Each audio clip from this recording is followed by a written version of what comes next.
Hi guys, I just read a very insightful article and it's titled, Why Do Early Nephite Prophets Speak About the Scattering of the Jews? It's from the No Wise series number 42 and it was published on February 26, 2016, and it's from the Book of Mormon Central website.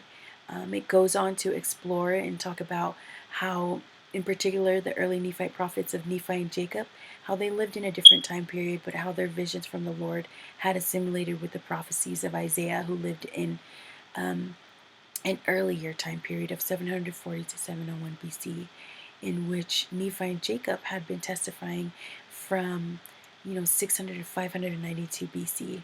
And a couple of the explanations that I had read about was, first, the reason being to share with the people and show them that the prophecies of Isaiah had been coming true, and using that as a witness for their own um, prophetic visions from the Lord. And Jerusalem was already being destroyed because of the apostasy of the people. The only way that the scattering occurs is when the people are in disbelief.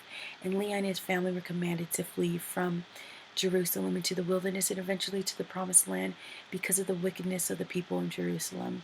And so the Lord was trying to preserve his people, in which he always remembers his covenants.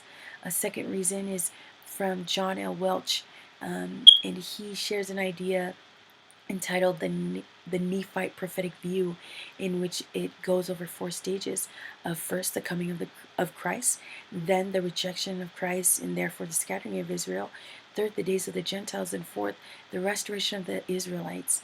And so with this being, Nephite uses the idea, and he uses the prophecies of Isaiah, an earlier prophet, to share with the people the time of the scattering of Israel is current, and it's coming true, and that Isaiah was a prophet and Nephi and Jacob are prophets, and they're there in order to look out and to help the people to come into Christ.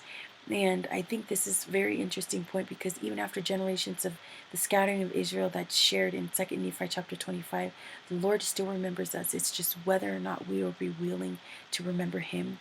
And so I just invite you to pray and ask the Lord what it is in your life that you are already doing to fulfill his promises, and what it is that you can change in order to help him fulfill his promises. So first, what you're doing right, and second, what you can improve, one thing, in order to help the Lord keep his promises.